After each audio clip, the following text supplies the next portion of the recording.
Gila sa gobyerno ang pahinungod sa Church of God sa katilingban. Niadtong 2015, gigantihan sila og Presidential Group Citation. Og niadtong 2003, nakadawat sila og Presidential Citation. Niadtong 2004, gipasidunggan sila og Medal of Merit uban sa lain-lain pang mga dagko o gagmay nga ganti. Kini ang resulta sa pagsunod sa mga pagtulon aninahan o sa pagtuman niini.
Sulod lamang sa kapin sa 60 ka tuig, ang Church of God nakakabot niining talagsaong pag-uswag. Sumala sa propesiya sa Biblia, ang Church of God nga nagsugod sa Korea sa kinatumyan sa kalibutan sa sidlakan, nag-abli sa kanghaan sa Ebanghelyo, pinaagi kang Kristo ang sanghong niadtong 1948.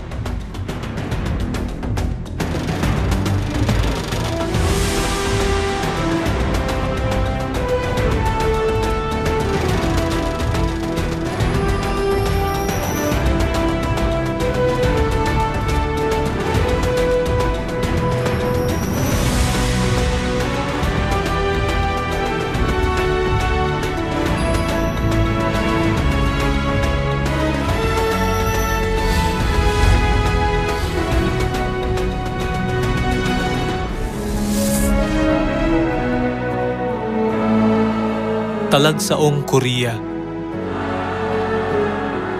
Talagsaong Church of God.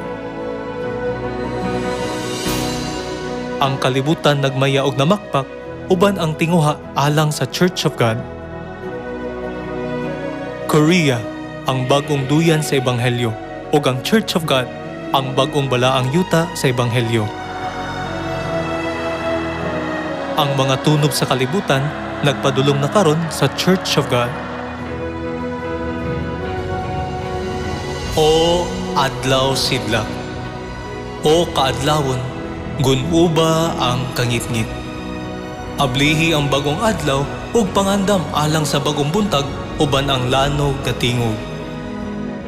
Sa nasod sa sidlakan, sa kinatumyan sa kalibutan, diin ang kabuntagon nagsugod, ang Church of God, ang balaang syudad, nagdanag sa tibuok kalibutan.